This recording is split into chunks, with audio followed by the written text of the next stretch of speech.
വിദേശ ഉംറ ഏജൻസികൾക്കെതിരെ ഹജ്ജ് ഉംറ മന്ത്രാലയത്തിന്റെ കർശന നടപടി. സേവനങ്ങളിൽ വീഴ്ച വരുത്തിയ 1800 വിദേശ ട്രാവൽ ഏജൻസികളുടെ പ്രവർത്തനങ്ങൾ മന്ത്രാലയം താൽക്കാലികമായി നിർത്തിവെച്ചു.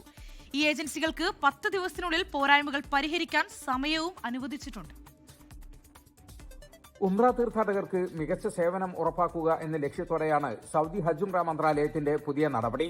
വിദേശ രാജ്യങ്ങളിൽ പ്രവർത്തിക്കുന്ന 5800 ഉംറ ഏജൻസികളിൽ 1800 ഏജൻസികൾക്കാണ് നിലവിൽ വിലക്കേർപ്പെടുത്തിയിരിക്കുന്നത്. സേവന നിലവാരത്തിലെ കുറവുകളും കരാർ വ്യവസ്ഥകൾ പാലിക്കാത്തതുമാണ് പ്രധാന വീഴ്ചകൾ.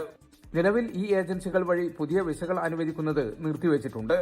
എന്നാൽ ഇതിനകം വിസ ലഭിച്ചവർക്കും ബുക്കിംഗ് പൂർത്തിയാക്കിയവർക്കും ആശങ്കപ്പെടേണ്ട സാഹചര്യമില്ല. അവരുടെ യാത്രകളും സേവനങ്ങളും തടസ്സമില്ലാതെ തുടരുമെന്ന് മന്ത്രാലയം വ്യക്തമാക്കി. 10 ദിവസത്തെ സമയമാണ് ഏജൻസികൾക്ക് തങ്ങളുടെ പോരായ്മകൾ തിരുത്താൻ നൽകിയിരിക്കുന്നത്. ഈ കാലാവധിക്കുള്ളിൽ മാനദണ്ഡങ്ങൾ പാലിക്കുന്ന ഏജൻസികളുടെ സേവനം പുനഃസ്ഥാപിക്കും.